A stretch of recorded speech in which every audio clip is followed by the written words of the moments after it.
You know, when you have lived in a certain house for a decade, you really stop thinking about the keys. Oh, yeah, it just becomes entirely muscle memory. Exactly. You walk up to the door, you turn the lock, and you step inside.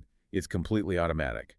But imagine getting to your own front porch after a long day at work. You put your key in the door, and you find out the locks have been changed overnight. That would be pretty jarring. Right. And not only that, but your landlord is suddenly standing there demanding you produce, like, a certified birth certificate just to get into your own living room. Yeah, because that expectation of access is so deeply ingrained. You know, you already proved you belonged there years ago when you originally signed the lease. So suddenly having to reprove your right to exist in that space feels, well, really disorienting. It feels like the ground is shifting right under your feet. And today, we are taking a deep dive into a piece of legislation that is essentially proposing to change the locks on American democracy. We really are. We're looking at the Safeguard American Voter Eligibility Act. Most people just call it the SAVE Act, along with its expanded versions like the Save America Act. Right, yeah. At its core, this is a proposed federal law aimed at requiring strict physical documentary proof of United States citizenship in order to register for federal elections. Which is, I mean, it's a profound shift in the mechanics of our civic life. We are not just talking about some minor administrative tweak to voting rules here. No, definitely not. This is a fundamental change in how everyday Americans prove they have the right to participate in the democratic process at all. It basically rewrites the basic contract of voter registration. To really get to the bottom of how this works, we're drawing from a pretty comprehensive stack of sources today. We were looking at the actual legislative summaries of the bill. Always a good place to start. Yeah. And we have reporting from major news outlets, Reuters, the Associated Press, The Guardian. But we're also looking at the deep analysis from all sides of the political spectrum. Right, because you need that balance. Exactly. So we have perspectives from voting rights organizations like the Brennan Center and the ACLU, arguments from conservative advocacy groups like the Heritage Foundation, and crucially, we are diving into historical data from states that have already tried implementing these kinds of rules on a local level. Having that diverse blend of sources is really vital for a topic like this. It gives us the legal theory, the heated political arguments, and the actual empirical evidence of what happens on the ground when these policies leave the committee room and actually go into effect in your local community. Our mission for this deep dive is pretty straightforward.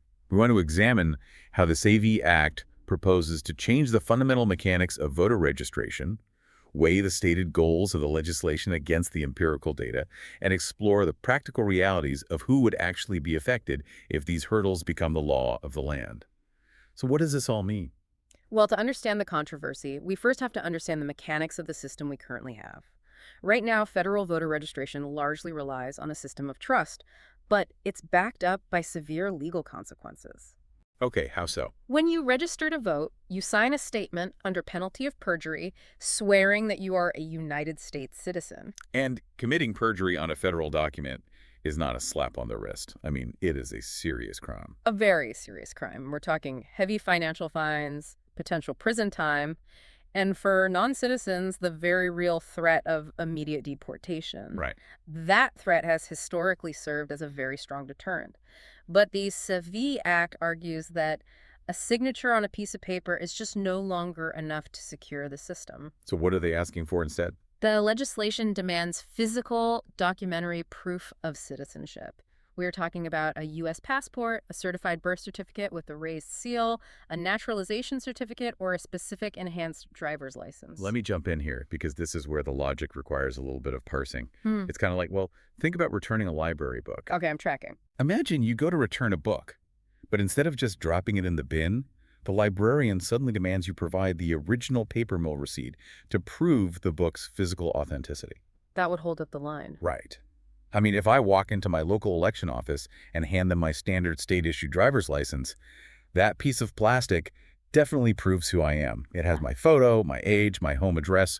Why wouldn't that suffice? Because it establishes identity, not citizenship. Yeah. That legal distinction is vital here. An ordinary driver's license, or even a standard real ID that you use to board a domestic flight, establishes that the state knows exactly who you are and that you reside at a specific address in that state. Okay, but doesn't the state check my citizenship when I get the license? Not necessarily. Legal residents who are not citizens, like green card holders or students on certain visas, they can legally obtain driver's licenses to get to work or school. Therefore, under the SAVE Act's logic, that piece of plastic only proves your identity and residency. It absolutely does not prove you hold the specific citizenship status required to vote in a federal election. Oh, I see. Okay, so the standard ID is entirely out.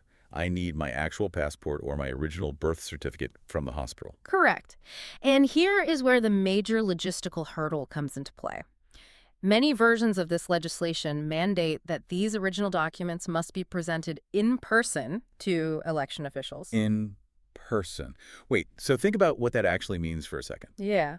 The modern conveniences we have spent the last 2 decades building to make voting easier, like registering online while sitting on your couch, or mailing in a form, or signing up at a folding table on a college campus, all of that just grinds to a halt. Effectively, yes. Think about the mechanics of a community registration drive. A volunteer sitting at a folding table outside a grocery store is not legally authorized nor forensically equipped to verify the authenticity of an original birth certificate with a raised seal. No, of course not. And online portals, by their very nature, cannot physically inspect the security features of a passport. To register, you would have to take time out of your day, travel to a county election office during their standard business hours, and present the physical paperwork to a designated government employee. Which introduces a huge amount of friction into a process that most people expect to be seamless. That brings us to the core question here. What is the specific problem this legislation is actually trying to solve? Proponents of the legislation, including advocacy groups like the Heritage Foundation and various lawmakers backing the bill, they argue this is an absolutely vital election integrity measure. Okay. They look at the current system and believe it is simply too porous. They point to administrative errors as proof that non-citizens can and do slip through the cracks. For example, our sources detail an incident in New Jersey where a motor vehicle software glitch mistakenly registered about 6,600 non-citizens. Wow, okay, a software glitch registering over 6,000 people sounds highly alarming when you read it in a headline. But we really need to look at the mechanics of what actually happened there. Right, because when you dig into the data surrounding that New Jersey incident, fewer than 400 of those individuals actually cast ballots before the error was caught and corrected. Less than 400. Yeah, and state officials emphasized that this was a pure administrative failure. It was a coding error between databases, not some coordinated fraud ring of non-citizens trying to manipulate an election. And when we look at the broader data across the country, state audits, prosecutions by attorneys general, academic studies from multiple nonpartisan institutions, they overwhelmingly show that confirmed non-citizen voting is exceedingly rare. It really is. I mean, the limited number of verified cases is a tiny drop in the ocean compared to the tens of millions of ballots cast in any given federal election. Which brings us to the central tension of this entire debate. We have 2 very different viewpoints in our sources regarding how to handle this data.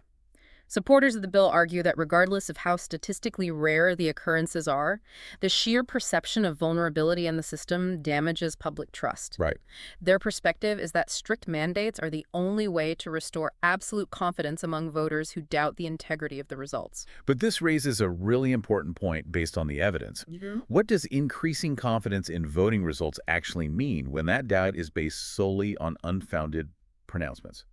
I mean, if the data shows the threat isn't there, are we just catering to a fear that isn't real? That is exactly the counterargument. Voting rights groups argue that you are attempting to treat a psychological doubt with a highly restrictive legal mandate. They argue it is fundamentally unjustifiable to impose strict, burdensome requirements on millions of legally eligible citizens just to prevent a statistically microscopic number of ineligible votes.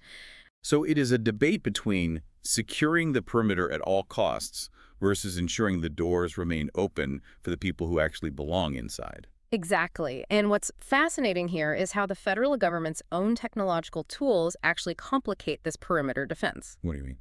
Well, to enforce these new checks, some versions of the legislation rely on a federal database called SAVE, the Systematic Alien Verification for Entitlements database. Just to clarify, the database has the exact same name as the act we were discussing. Yes, which makes reading through these documents quite confusing. But the SAVE database was originally designed by the government for a completely different purpose. Okay, what was it for? It was built to help state agencies verify immigration status for public benefit programs, things like food stamps, Medicaid, or housing assistance. It was never designed nor engineered to be a real-time, perfectly updated ledger of who is currently eligible to vote. Why does that distinction matter so much in practice? Because the data silos don't talk to each other perfectly. Say someone comes to the United States as a lawful permanent resident. They get a green card, maybe they apply for a public benefit, and their non-citizen status is entered into that SAVE database. Okay. Years pass, they go through the rigorous legal process, they pass the test, and they become a fully naturalized U.S. citizen. That beautiful naturalization ceremony happens, but that new citizenship information may not immediately or ever update properly in those older legacy databases. Oh, wow. So when local election officials run a current voter roll through the SAVE database, the system frequently flags legally naturalized tax-paying American citizens as suspected non-citizens purely by mistake. Because it's referencing a snapshot of their life from a decade ago. Exactly. Which means the very system meant to secure the vote is actively misidentifying legal voters. That moves us right from the theoretical debate into the very real practical question of who actually bears the brunt of these policies. Because having established that the problem of non-citizen voting is statistically rare, the proposed solution casts a net that is just incredibly wide. A net that catches millions of people. Current estimates from the studies in our sources show that over 21 million eligible American citizens simply lack ready access to a U.S. passport or a certified birth certificate. 21 million. So let's look at exactly who falls into that group, because the sources highlight some very specific demographics that get disproportionately tangled in this net. Women and transgender voters, for instance, face a totally unique hurdle here. They do. Think about the logistics. If you get married and take your spouse's last name, the name on your current driver's license no longer matches the name printed on your birth certificate. Right. The chain of identity is broken in the eyes of the law. To prove you are the same person who was born in that hospital 30 years ago, you don't just need the birth certificate. You now have to track down your official marriage certificate, or perhaps a divorce decree, or a legal court order for a name change. You have to present that entire unbroken paper trail to the election official just to prove you are who you say you are. Which means literally digging through dusty boxes in the attic or paying the county clerk for new certified copies of a marriage license. We also see young and first-time voters highly impacted. Statistically, they are the demographic least likely to hold passports. Yep. And they are highly reliant on those campus registration drives and digital online portals we talked about earlier, all of which would be entirely disrupted by an in-person mandate. If we connect this to the bigger picture, we also have to look at the impact on Native American and rural voters. Many tribal IDs do not include birthplace information, meaning they might not qualify as proof of citizenship under the strict new rules. That's a huge issue. And if you live on a remote reservation, getting to a county election office during business hours to present your paperwork in person could easily mean a 100-mile round trip. Which requires a reliable vehicle, money for a tank of gas, and the ability to take hours or even a full day off work. When you start adding up the document replacement fees, paying the state vitality office for a certified copy of a birth certificate, plus the transportation costs and the lost wages, it functions as a literal financial barrier to entry. Right. It adds up fast. Our sources point out that civil rights organizations argue this creates an economic filter on voting. In fact, based on the evidence we're looking at, does this act parallel similar Jim Crow legislation directed at reducing voting in a specific population? Because historically, administrative hurdles were deliberately used to price out low-income and minority voters. That historical parallel is something critics explicitly point out in our source material. That financial and logistical burden is a very real concern for older, disabled, and low-income voters. I mean, if you are living in a nursing home or you are homebound due to a medical condition, how do you physically appear in person at an election office? You just can't. What if you are serving in the military overseas? The in-person requirement directly conflicts with the practical realities of being stationed on a base abroad. So if you're listening to this right now, you might be thinking, well, I've lived in the same house for 10 years. I vote at the same local elementary school every single November. I have my voter registration card safely tucked in my wallet. I'm already in the system, so I'm safe from this, right? I mean, I'm grandfathered in. Not necessarily, and this is a crucial detail in the fine print that often gets overlooked in the broader debate. Under some versions of the legislation, the requirement to definitively prove your citizenship is triggered by any subsequent update to your voter registration. Meaning what exactly? Walk me through a scenario. Let's say you decide to move to a new apartment just a few miles across town, and you need to update your address so you are voting in the correct city council district. Okay. Or you get married and change your name. Or perhaps you decide to switch your political party affiliation a few months before a primary election. Under these rules, doing any of those routine administrative things could force you to prove your citizenship all over again, completely from scratch. Oh, man. You'd have to produce the original documents in person just for a simple update. So it takes what used to be a 5-minute online form to change your address and turns it into a multi-day bureaucratic errand. Exactly. Now, we don't just have to sit here and guess about these hypothetical impacts because our source material gives us actual real-world test cases, states that have tried to implement this. And the data from Kansas gives us a very clear preview of the fallout. Kansas is the prime historical example here. A few years ago, they implemented a documentary proof-of-citizenship requirement very similar to what the federal SAVE Act is proposing now. And what happened? The results were stark.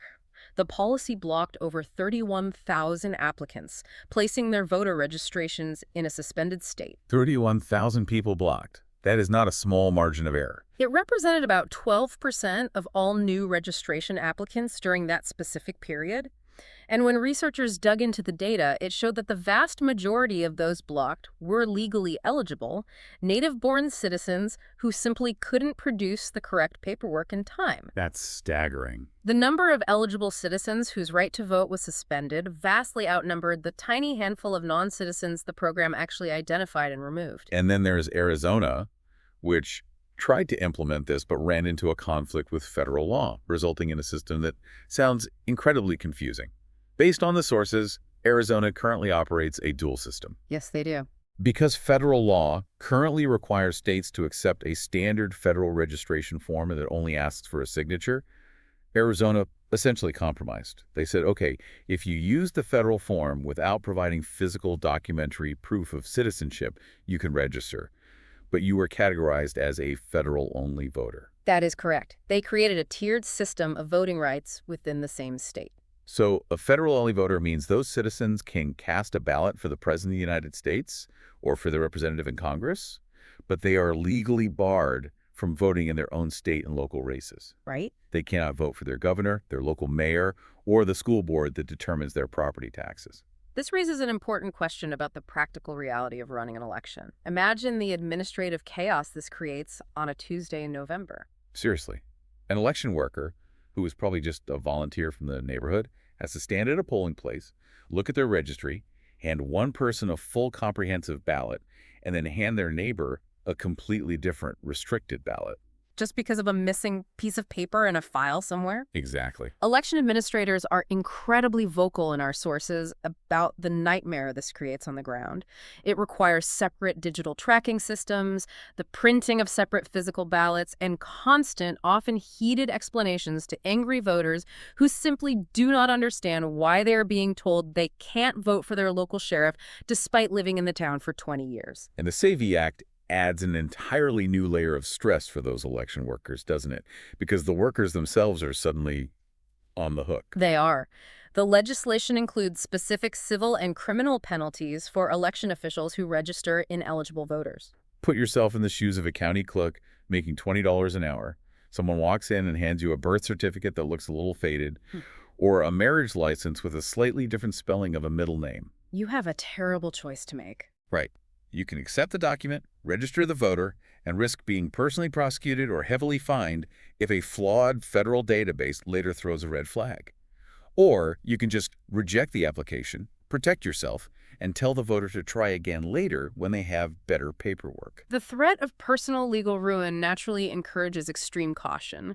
It essentially incentivizes election workers to reject or suspend perfectly eligible applications just to avoid any personal legal risk. Yeah, that makes sense. The burden of absolute proof shifts entirely onto the citizen, and the election worker becomes a gatekeeper rather than a facilitator. Let's talk about where this legislation actually stands right now in the real world. Politically, what is the landscape? The SAVE Act successfully passed the House of Representatives, with a small number of Democrats actually joining the Republican majority to advance it.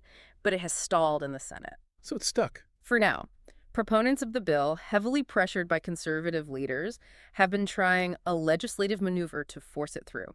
They have attempted to attach the SAVE Act to completely unrelated must-pass legislation like federal spending bills and critical defense funding. Essentially, trying to hold the federal budget hostage to force a change in the voting rules. Yes, using government funding as leverage. And while that high-stakes standoff happens in Washington, D.C., the real action is quietly happening at the state level. The ripple effect is already here, completely bypassing the gridlock in Congress. It is. The sources show that currently 23 different states are advancing pieces of the SAVE Act at the local legislative level.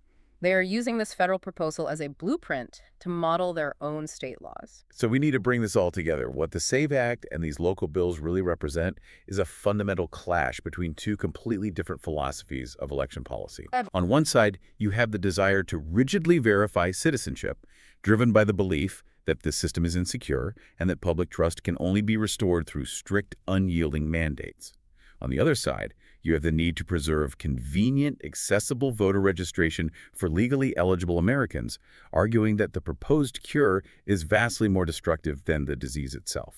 It is a really delicate balancing act between theoretical security and practical access, and the data from our sources heavily suggests that the proposed solution to a statistically rare problem will result in the widespread administrative disenfranchisement of eligible voters who simply get caught in the bureaucratic crossfire. And to bring it right back to you listening to this, if you decide to move across town next year to a new house, or you get married and change your last name, or you just sit down at the kitchen table to help your kid register to vote for their very first election. Right, everyday things. What used to be a seamless 5-minute online form could turn into a multi-day bureaucratic errand involving fees, travel time, and hunting down original documents in your attic. And here's where it gets really interesting. You might not even realize it's happening until it's too late, because local state laws might be changing right under your nose even while the federal bill is completely stalled in Congress. Which leaves us with a broader philosophical concept to consider. If a democracy fundamentally relies on the active participation of its people to function, at what point do the safeguards meant to protect the system actually begin to dismantle it? We have to ask ourselves whether the future of American voting looks more like a seamless civic duty or an exclusive club where the price of admission is a pristine paper trail. It makes you wonder. The next time you walk up to your front door, key in hand, just think about what it would feel like to find the locks changed and the burden of proving you have a right to live there placed entirely on your shoulders. Thanks for joining us on this deep dive. We will catch you next time.